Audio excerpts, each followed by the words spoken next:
मैंने अभी रिसेंटली एक न्यूज़ सुनी थी कि आप समोसे वाले से याद आया कि जो हम्म, जिस स्ट्रीट में जो लोग लगाते हैं हम्म, तो उनकी सेल बहुत अच्छी बूम कर रही है। बिल्कुल सपोज 1 लाख रुपए डेली के निकाल रहे बिल्कुल हैं बिल्कुल सेल में, बिल्कुल और बिल्कुल। उनके पीछे अब नोटिसेस आ रहे हैं, इनकम टैक्स और ये टैक्स वो टैक्स, कि भाई अब हमें टैक्स दो, तुम ऐसे लाला बन के पेड़ा खा रहे हो, मतलब हाँ हाँ हाँ। पैसे देखिए, डेली के बेसिस पे गल्ले पैसे ले जा रहे हो, टैक्स नहीं बिल्कुल दे रहे हो। बिल्कुल बिल्कुल आप सही कह रहे हैं। तो इसके लिए मैं आपको एक सिंपल सी बात बताता हूँ। हम्म।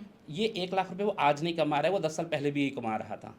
बट ये है कि हाँ। डिजिटलाइजेशन की वजह से अब कंसिडरेशन में आया है। क्योंकि हम्म। हर कोई, आज हम भी जाते हैं तो सिर्फ मोबाइल फ़ोन जेब में रखते हैं और जेब में 1 रुपये नहीं होता, और हम हाँ। मार्केट से सारा सामान बाय कर सकते हैं। हाँ। तो इसका मतलब ये है कि हमें डिजिटलाइजेशन क्यों ज़रूरी है। अगर हम डिजिटलाइजेशन नहीं करेंगे तो अगर हमने उसको कच्चे में पैसा दिया, वो भी माल कच्चे में खरीदेगा। इसका मतलब क्या है, वो जीएसटी का लॉस करेगा, गवर्नमेंट का इनकम टैक्स का लॉसेस करेगा। तो एक पैरेलल ग्रे मार्केट डेवलप हो जाती है, जो कि किसी भी इकोनॉमी के लिए अच्छी नहीं है। तो अगर आपको ग्रो, किसी कंट्री को ग्रो करना है, तो आपको डिजिटलाइजेशन पे आना ही पड़ेगा।